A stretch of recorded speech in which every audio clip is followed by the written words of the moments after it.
থানা নিয়ে যাবো, তখন আপনার এই অহংকার কই থাকবো? আসসালামু আলাইকুম ভাই, আপনারা একটু শান্ত হন। কি হয়েছে আমাকে সবকিছু খুলে বলেন। আরে রাজীব ভাই, আপনি এখানে? ও আচ্ছা, তাহলে চিনতে পারছো আমাকে তোমরা? হ্যাঁ রাজীব ভাই, আপনাকে আমরা চিনবো না কেন? আপনি একজন আমাদের ব্যাংকের সফল ব্যবসায়ী এবং কি সৎ ব্যক্তি। আপনার মতন মানুষ এই গ্রামের মধ্যে কমে আছে। দেখেন ম্যানেজার সাহেব, আমি আপনাদের দুজনের কথা ওইখানে দাঁড়ায় থেকে সবকিছুই শুনছি। আর কাউসার হইছে আমার খুব কাছের একজন বন্ধু। আপনারা আমার এদিকে তাকায়া কাউসারে আর একটা বছরের সময় দেন।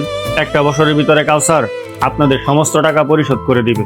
কাউসার যদি না দিতে পারে, আমি নিজে আপনাদের টাকাগুলো পরিশোধ করে দিব ইনশাল্লাহ। রাজীব ভাই, আপনি যেহেতু এই কথাটা বলছেন, তাইলে কি আর আমরা এই কথাটা রাখবো না?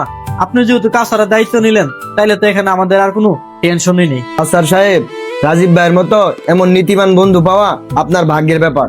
ঠিক আছে রাজীব ভাই, আপনার খাতিরে কাছার সাহেবকে আমরা আরো 1 বছর সময় বাড়িয়ে দিলাম। মেহেদি, চলো। বন্ধু, তোর সাথে আমি কত অহংকার করছি, খারাপ ব্যবহার করছি, তুই আমার মাফ করে দিস। আর অনেক বড় ভুল হয়েছে। ঠিক আছে আচ্ছা, আর ভুল মানুষই করে। এতদিন ভুল করছ, এখনো তোর কাছে অনেক সময় আছে। নিজের শুধরায় এনে আর আজকে থেকে 5 ওয়াক্ত নামাজ পড়ার চেষ্টা করি। মানুষের সাথে এত অহংকার দেয়স না। কাউসার, একটা কথা সব সময় মনে রাখি, আল্লাহ তাআলা তোরে এখন টাকা পয়সা দিছে, এ বললা তুই মানুষে মানুষ মনে করবি না, তা কিন্তু ঠিক না। অহংকার হইছে মানুষকে ধ্বংস করে দেয়। অহংকার মানুষের ধ্বংসের মূল পতন।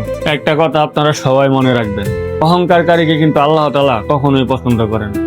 অহংকারকারীকে কিন্তু মানুষও পছন্দ করে না। তাই সব সময় আমরা এই জিনিসটা থেকে বিরত থাকবো। আর আমাদের এই ভিডিওটা আপনাদের কাছে কেমন লাগছে, অবশ্যই আপনাদের মূল্যবান মতামত কমেন্ট বক্সে কমেন্ট করে বলে যাবেন। আর ভালো লাগলে ভিডিওটা বেশি বেশি শেয়ার করবেন। ধন্যবাদ।